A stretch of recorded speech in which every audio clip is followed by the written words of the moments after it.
هەندێک لووتکەی جیهانی هەیە یاخود فستیڤاڵە یان دیبیتە جیهانیەکانن کە ساڵانی پێشووتر ئێمە لەوانەیە هەواڵەکەشیمان نەبیستایە، بەڵام ئێستا بە خۆشحاڵیەوە کاتێکە و لووتکە نێودەوڵەتیانە بەڕێوە چێت لاوانی کوردستان بەشداربوون لەوێ لاوانی کوردستان توانایەوەیان هەیە کە لەوێ ببنە ئەندامی سەرەکی یاخود قسەکەر لەو لووتکانە لەو فستیڤاڵانە بۆیە یەکێک لە لووتکە نێودەوڵەتیەکانی لاوان کە لە ئیمارات بەڕێوە چێ بۆ ساڵی 2023 لە ئیمارات و دوبەی بەڕێوە چووە چەند لاوێکی کوردستان بەشداریان کردووە و ئێمە کردومانەتە تەوەرێکی گرنگی ئەمڕۆی پرۆگرامی بەیانی 24 و میوانداریانمان کردووە. جا بەخێرهاتنیانەکەین و من ئەیان ناسێنم کە بەڕێز فارس مەحموود باڵوێزی ئاشتی نوێنەری گەنجانی کوردستان و عێراق کە بەڕێزیانن و کاک محەممەد مەسیح کە بەرپرسی پەیوەندی دەرەکیەکانی پەرلەمانی جیهانی گەنجانن و خات و کاژین بە ڕۆژی کە چالاکوانی بواری گەنجانە و بەشداری کۆنفرانسەکەیان کردو و لەو لووتکەیە بوون. هاوکارم ئاماژەی بەوە کرد کە بەخێرهاتنتانەکەین پێش هەموو شتێک ئاماژەی بەوە کرد کە پێشتر ئێمە ئەم جۆرە لووتکانە تەنانەت ناومان نەبیست بوو، بەڵام ماوەی چەند ساڵێکە دەرگای وڵاتانی جیهان بەڕووی هەرێمی کوردستان کراوەتەوە و گەنجانی هەرێمی کوردستان لە قۆناغە جیاجیاکان توانیویانە بەشدار بن لەم جۆرە لووتکانە و ئەمە یەکەمین لووتکەش نییە و کۆتا لووتکەش نابێت، بەڵام باباسی ئەم لووتکەیە بکەین لە جەنابتەوە دەست پێکەین کە نوێنەری گەنجانی عێراق و کوردستانیشیت. سەرتا زۆر سپاس بەم دەرفەتە. ئەم لووتکەی گەنجانی جیهان بوو لە دوبەی بەڕێوە چوو بۆ ماوەی 3 ڕۆژ بەشدار بوو. ئێمەش لە تیمی کوردستان من و کاک محەممەد سەرپەرشتی سەرجەم کۆنفرانسەکان دەکەین، هەرجارە و دەرفەت دەرەخسێنی بۆ کۆمەڵی گەنج لەگەڵ ئێمە بێن بۆی ئەوانش ئاشنای کاری ڕێکخراوەی بن لەگەڵ گەنجانی وڵاتانی تر. ئەم جارە جیاوازە جارانی تر ڕاستەخۆ دوای تەوابوونی باڵێن ئەم کۆنفرانسە لە نزیکەی کۆی 100 گەنج من و کاک محەممەد یەکێک بن و گەنجانێکە مقابلە کراین ڕاستەخۆ قبول کراین بۆی بەشداری مؤتەمەرێکی جیهانی بکەین لە ئەمریکا. ئەمە جێ خۆشحاڵی بۆ ئێمە، یعنی واتە لە دوای ئیماراتەوە سەفەرێکی ترتان لە پێشەوە سەفەری ترمانێک بۆ ئەمریکا لێ قبول کراین. نزیکەی 50 وڵات بەشدار بوون لە کۆی 100 گەنج لە سەرتانسەری جیهان. پانەلیستەکان زیاتر ئەم جارە تایبەت بوو بە بابەتی کەلتوریەکان. ئێمەش وەکو تیمی کوردستان کاک محەممەد پانێلێکی پێشکەش کرد سەبارەت بە کەلتوری کوردستان و ئەزمموی 4 ساڵی سەرۆکوەزیرانی هەرێمی کوردستان کە لەم کابینەیە بە خۆشحالیوە زیاتر برەوی بە هێز و توانای گەنجانداوە و بابەتە نێوخۆییەکان ئەمە پانێلی ئێمە بوو و بابەتێکی تریش ناساندنی جەنابی سەرۆکی هەرێم و سەرۆک بارزانی وەکو کەسایەتی ئاشتی لە ڕۆژهەڵاتی ناوەڕاست. باش پێم خۆشە دوای ئەوەی کاک محەممەد دوای بێم وڵات لە بەروی باڵانسی جندەری ڕاکردمە ئەچمە لای کاژین بەشداریکردنە چۆن بوو چیرۆکی بەشداریکردنەکەت هەتاگاتەوەی کە هاتوویتە ئێرە بۆمان باس کرد چیت کرد لەوێ و گرنگی بەشداریکردنتان چییە؟ ڕۆڵی تۆ چییە لەوەی کە لەوێ کار بکەیت لەوێ بەشدار بیت؟ سەرەتا سڵاو لە ئێوە و بینەرە بەڕێزەکانی کانالی کوردستان 24 سپاس بۆ ئەم دەرفەتە. بۆ سەبارەت بە بەشداریکردنم پێویستە ئاماژە باو خاڵە بکەم کە ئێمە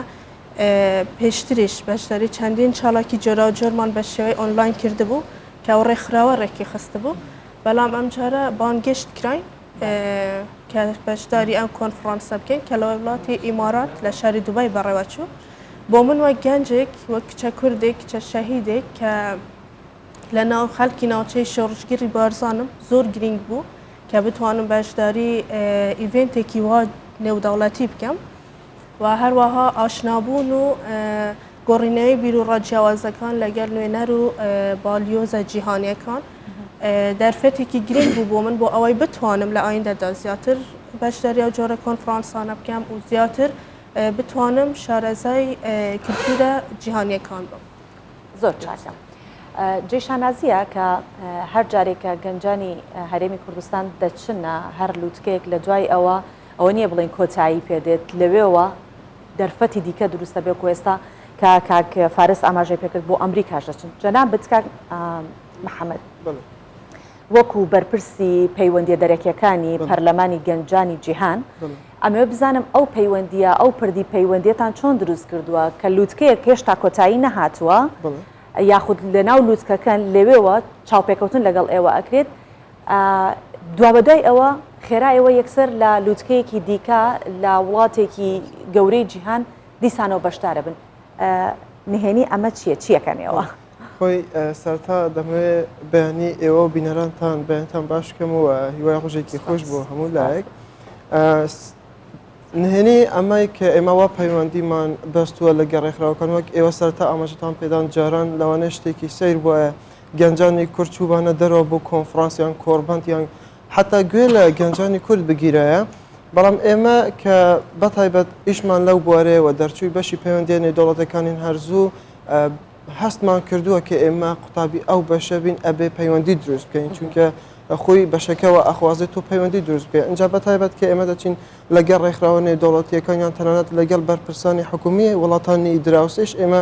پەیوەندیمان هەیە وەکو گەنج زۆر جاری وا هەبووە بانگهێشتیان کردوین بۆ تەنانەت سەرۆکایەتی کۆماری تورکیا ئێمەی بانگهێشت کردەوە بەندە وەکو یەکەم گەنج لەسەر ئاستی هەموو عراق منیان بانگهێشت کردووە کە لە ژێر سەرپەرشتی ڕاستەوخۆی سەرۆکی تورکیا بووە ساڵی پار و کۆنفرانسی ئاشتی پاریسی شێکێکی لە کۆنفرانسە هەر گەورەکانی تر بووە کە ئەویش سەرۆکی فەرەنسا خۆی سەرپەرشتی دەکرد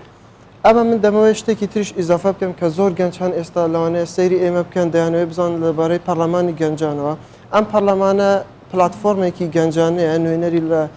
150 وڵاتێک هەیە ئەمانە هەر جارە و با بڵێن ئیڤنت و چالاکی و ئەمانیان هەیە لە شێوەی نێودەوڵەتی و هەر گەنجێک و لە وڵاتێکەوە بانکێش دەکرێت ئێمەش وەکو کورد ئێمە زیاتر تەرکیزمان لەسەر ئەوەیە دەرفەت بڕەخسێنین بۆ گەنجانی ئێمە چونکە گەنجانی ئێمەش توانا و وزەیەکی زۆر باشیان هەیە و ئەوانش دەتوانن قسەی خۆیان بکەین و خەڵک گوێیان بۆ بگرێتن و بیرروکەی زۆر جوان هەتا با بڵێن چارەسەریان هەیە بۆ کێشە نێودەوڵەتیەکان یەکێکی لەو کێشانەی کە زۆر تەرکیزی لەسەر دەکرێتن بریتە لە ئەو کێشە نێودەوڵەتیانەی کە گەرمبوونی جیهانە ئەمانە کۆمەڵێک گەنجی بەتوانا و لێهاتوو و کارامەی کوردستانمان هەنا ئێمە هەر لە ئاستی کوردستانش پلتفۆرمێکمان دروست کردووە بە ئۆنلاین ئێمە گروپمان هەن کۆمەڵی گەنجمان کۆ کردوێتەوە ئەم گەنجانە هەمووی گەنجانی کارامە و لێهاتوو خاوەن ئەزمونن هەموو ئەمانە کە کۆنفرانسێک دەبێت یاخود کە دەرفەتێک دەبێت ئێمە لەگەڵیان بەش دەکەین پێیان دەڵێن کە چالاکیێکی لەم شێوەیە هەیە هەر کەسێک دێوێ و بەپێی ئەو داواکاریانەی کە ڕێکخراوەکان هەیەە ئێمە دەرفەت بۆ ئەوانیش دەڕەخسێنین و هەر وەک بەڕێزیشتان ئاماژەتان پێکرد ئەمە یەکەم ئیڤێن نەبوو کە ئێمە بەشداریمان کرد بەڵام لەم ئیڤێنتە ئێمە زیاتر دەرفەتمان بۆ گەنجانی کورد ڕەخسان کە ئەوانش بەشدار بن لە پاڵ ئەوش گەنجانی وڵاتانی یعنی شارەکانی تری عراق و هەندێک جاریش وڵاتانی دەوروبەر باشە کاک فارس لەسەر چ پێوەرە گەنجان هەڵەبژێرن گەنج چۆن ئەتوانێت بەشدار بێت لەم جۆرە دیبێت و لووتکانەی کە ئەنجامەدرێت لە گیان ئەوان چۆن دەرفەتیان هەیە کە گەنجی زۆر بەهرەمەند و بەتوانامان هەیە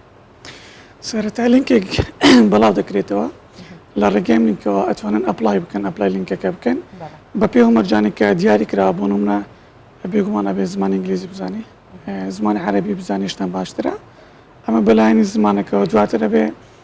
بارگراندێکی ڕێکخراوەی تێبێتن بۆی بتوانی هیچ نەبێ شتێکت پێوی بۆی بتوانی مناقەشیان لەسەر لەگەڵ بکەی لەسەر بابەتە جیهانیەکان لە بەڕۆی بابەتەکانمان بابەتی جیهانین ئەوان بابەتەکان دیاریەکان یان بەڵێ ڕێکخراوەکە خۆی دیاری دەکاتن بابەتەکە زۆر جارێ بابەتی جێندەرمانەیە بابەتی کەشوهەوامانەیە بابەتی کللتوریمانەیە توش کە بەشداریوی باڵێن ئیڤنتێکی وا جیهانی ئەبێ عاتمە شتێکت پێ بێتن بۆی بتوانانی مناقەشەی لەگەڵ باڵوێز و نوێنەر وڵاتەکان بکەین زۆر چاکە خات و کاژین ئێستا فارس ئاماژەی بۆ کرد هەر جارە و لە هەر لووتکەیەک بابەتێک گەڵاڵە دەکرێت و گفتوگۆی لەسەر دەکرێت ئەم جارە ئەم بابەتێک کە ئێوە بۆم لووتکەیە ڕۆشتن بۆ ئیمارات و لە دوبەی بوون بابەتەکە چی بوو چۆن توانیتان بەشداری بکەن و چۆن دەنگی گەنجی کوردستانتان گەیان بۆ بابەتەی کە پەیوەستە بە لووتکەکە ئەم جارەیان ئەم کۆنفرانسە تایبەت بوو بە پرسی گەنجان و بابەتە کللتوریەکان ڕۆلی گەنج لە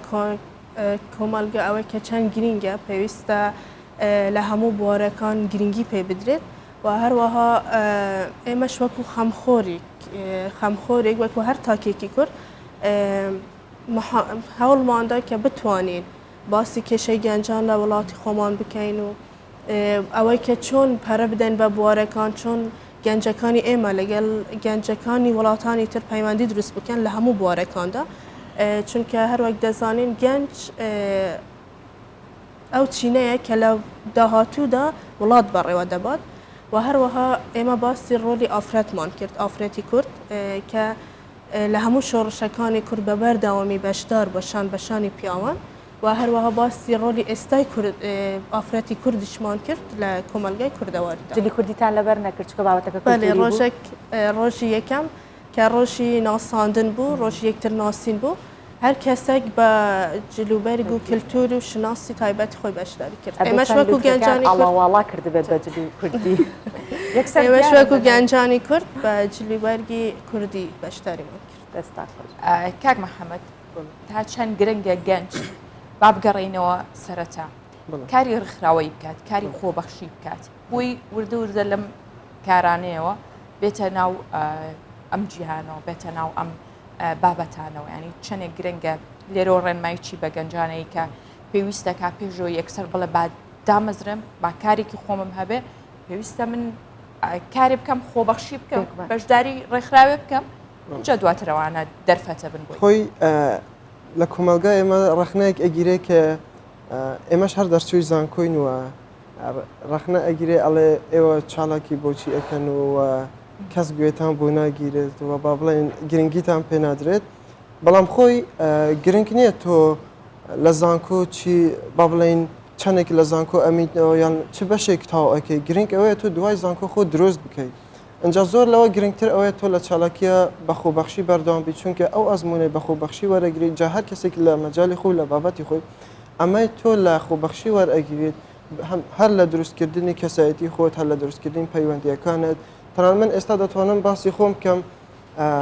ینی لە زۆر جێی فەرمیش ئەو قسەیە کراوە من بە حکمی ئەوەی کە لە ناو ڕێکخرا و بەتایبەت لە ڕێکخراوە نێودەوڵەتەکان یعنی پەیوەندیەکی وام دروست کردووە یعنی کەمتر نییە لە کۆنسوڵێکی لە وڵاتانی دەوروبەر یعنی ئەمە بۆ من جێگای شانازیە من وەکو گەنجێکی کوردستان خەڵکی دەڤەری بارزان سەختیت بینیوە تا گەشتی بە سەختەیەکی زۆرمان بینیوە ناخۆشی زۆرمان بینیوە حتمما بە هەژاری و بە ناخۆشی و بە دەردەسەری ئەمەمان بینیوە بەڵام سەختیتان نەبینایە چێژەکەی ئاوهانە حتمما چونکە بڕوا کە ئێستا خەڵکانێکە یعنی هەر کە چوومە ئیماراتیش لەوێ کە پانەلێکم پێشکەش کرد لەوێ یعنی هەندێک جار کۆنسۆڵ دێن قسەمان لەگەڵا ئەکەن و ئەمانە ئەوان وە ئەزانن ئێمە لە جیهەتی فەرمیوە ڕۆیشتوین یان با بڵێن حکوومەت با بڵێن وەزیفەمان هەیە لە حکوومەت بەڵام کە باسی خۆمان ئەکەین کە پێیان دەڵێن ئێمە وەکو خۆبەخش لە ڕێکخراوەکانە دەین یان هەندێک جار کەسانی فەرمی بانکشتی کۆنفرانسەکان ئەکرێتن ئەنجا لەم کۆنفرانسە کە ئێمە باسی ئەزمۆنی خۆمان بۆ ئەەکەین باسی ئەم خۆبەخشیە ئەەکەین ئەوان زۆر پێیان سەیرە یعنی بەتایبەت بۆ وڵاتێک وەکو عێراق کە ئەوان دەڵێن تەرکیزی عێراقی هەموو جار با بڵێن شەڕە و زیاتر گەنجانی ئەوێ با بڵێن وەکو گەنجانی ترنی لە ناو خەڵکو ئەمانە بۆیە پێیان سەیرەوە پەیامی منیش بۆ گەنجان ئەوەیە کە تۆ زانکۆ تەواو کردووە و دانیشتووی یعنی ڕاستە لە هەموو وڵاتێکە بە پێی ڕێژە لەوانەیە دەرفەت نەبێت و دامەزری بەڵام خۆ دەرفەت هەیە تۆ گرنگی بە توانەکانت بدەیت دەرفەت هەیە تۆ خۆت دروست بکەیت دەرفەت هەیە تۆ کۆمەلگاکەت لە پێیگەی خودت بەرەو پێشەوە بی بۆیە داوانی دەکەم ئەوانیش بەردەوام بن ئەوانیش بێنە ساحەکە گەنجانی ئێمە خاوەن وزە و تاقەیەکی زۆر تایبەتن من لەو بڕوایدام ئەگەر ئەوان وەکو ئێمە بێنە پێشەوە دڵنیام گۆڕانکاری زۆر گەورەکەن زۆر دروستە کاک فارس ئێستا کاک محەممەد ئاماژەی بەوەدا کە ئەوەندە ئەتەکێتێکی قسەکردن و ڕفتارکردن وەکو باڵوێزێک ئەم گەنجانی کە سەردانی هەر لووتکەکەن یان خود بۆ هەر وڵاتێک سەردانەکەن ئەو ئەتەکێتیان پێوە دیار وازان لە لایەنێکی فەرمیەوە هاتوون بەڵام هەر بە تەواتی بابزانین لایەنە فەرمیەکانی هەرێمی کوردستان تا چەندە هاوکاری ئێوە بوونە بۆ ئەوەی کە ئاسانکاری بۆ ئێوە بکرێت بۆ بەشداری بوون لە لووتکەکان یاخود بۆ مانەوەتان لە لووتکەکان یاخود پردی پەیوەندیتان بەهێزتر بکەن تا چەندە ئەمە هاوکار بوو لە کاتێکە ئێمازانین سەرۆکوەزیرانی هەرێمی کوردستان هەر لە کوردستان 24ەوە چەندین دیبیتی تایبەتی لەگەڵ گەنجانە هەبووین گرنگیەکی زۆر تایبەت بە گەنجانەدات بابزانم لەگەڵ ئێوەیە چۆن بووە وڵا بابلین بابەتی هاوکاری دەکرین بەڵام پێ پێویست نییە هێشتا هیوادارین نەک ئێمە هاوکاری گەنجانی ترش بکرێ بۆی گەنجان ئێمە هەست بەوە بکەین کە لایەنە پەیوەندیدارەکان خەمخۆری ئەوانن لەبەرەوەی ئەم گەنجانی ئەم وڵاتە گەنجی هەر وڵاتێک بەربڕی پشتی و ئەم وڵاتەیە لە داهاتوودا ئەم گەنجانە بن بەسەرکردەوە بن بە سەرۆک وەزیران ئێمە لەسەر خەتین لەگەلانی پەیوەندیدار لەگەڵ کاک محەممەد و برادرانی خۆمان بۆ ئەوەی ئیڤێنتێک لەم جۆرە بهینە کوردستان جا ئەم ڕێکارەکان ماماوە بۆی تاوە بکەین ئینشاءڵا لە بەرنامەمانە نوێنەر و باڵێزی نزیکە 60 وڵات بانگشتی واتە ئێمە ببین بە میواندارکردنی وانە ئێمە میوانداری ئەو گەنجانە بکەین بەڵێ پرۆگرامەکەمان نزیکە تاواوێ پرۆپۆزەلەکەمان جا هیوادارین لایەنی پەیوەندیدار بێنە سەر خەت لەگەڵمان بۆی نمایشێکی جوانی کوردستان پێشکەشی نوێنەر و باڵێز وڵاتەکان بکەین کە ئەوانەی سەردانی کوردستان دەکەین ئەو ئاشتی و سەقامگیری لە کوردستاندا هەیە ئەو ئەمنیەتی لە کوردستاندا هەیە ئەو سروشتە جوانی کوردستان جا میوان دۆستی کە خەڵکی کورد و کوردستان هەیەی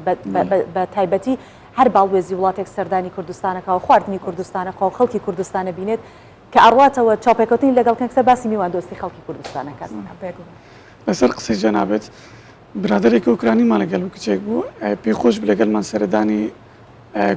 کنسولخانەی عێراق بکە لە کنسولی عێراق شار لەوێ کوردە خەڵکی دووەکە جا بە خێراتنێکی زۆر ئێمە کرد زۆر پاڵپشتی ئێمە دەکە هەموو جارێکە یارمەتێکی زۆرمان دە سوپاسی دەکەم لێرەوە جا پێی سیر بوو کە چوینەوە لە دوایکە لە میواندارێکە ڕۆژنەوە زۆر پێی سیر بوو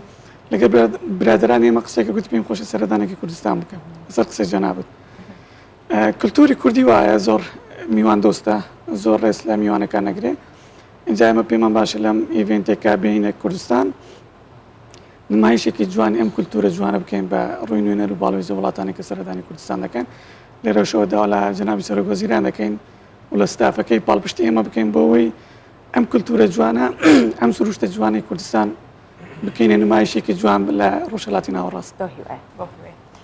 خات و کاژین وەکو خانمێک و دواتریش وەکو بەشدار بوویەک پەیامت چییە؟ ئێمە لە کۆمەلگای کوردیدا بەشداریکردنی کچ هەتا ڕادەیەک سنووردارە بەڵام داواکاریم ئەوەیە کە خانەوادەکان پاڵپشتی کچەکانیان بکەن من لێرە سوپاسی بێپایانی خانەوادەکەم دەکەم کە پاڵپشتی منن بە بەردەوامی و هەروەها کچەکانیش ئیدیکە یعنی تەواو 2023 ئێمەش پێویستە وەکو وڵاتانی جیهان بەشداری لەم جۆرە ئیڤێنتانە بکەین ئەزمونێکی گرینگە بۆ ئێمە و هەروەها دەتوانم بڵێم ئەو کچانەی کە خوێندنیان تەواو کردووە لە ماڵەوە دانیشن ئەتوانن بێن بەشدار بن وەکو خۆبەخش و دەتوانن لە دوو خەونەکانیان بچن ئەگەر ئامانجیان هەیە بە دوای ئامانجەکانیان بکەون بەو هیوایەوە ئینشاءڵڵا کچان بەتایبەت ئیتر ئەوەی کە خانم بێ ئەوەی ژن بێ ئەوەی ئافرەت بێ ئەوەندەی بیرۆکە هەیە لە یەک ژوورە بیرۆکی ئەوەی هەیە کە چی بکات چی دروست بکات چۆن خۆی بژێنێ لەبەرەوە پێویستەکە ئیتر کار بۆ ئەو بکرێت سپاسانەکەین کە لێرە ئامادە بەشدار زۆر سپاس هەر سەرکەوتە خۆشحاڵ بووین سەرکەوتوو بن هەمیشە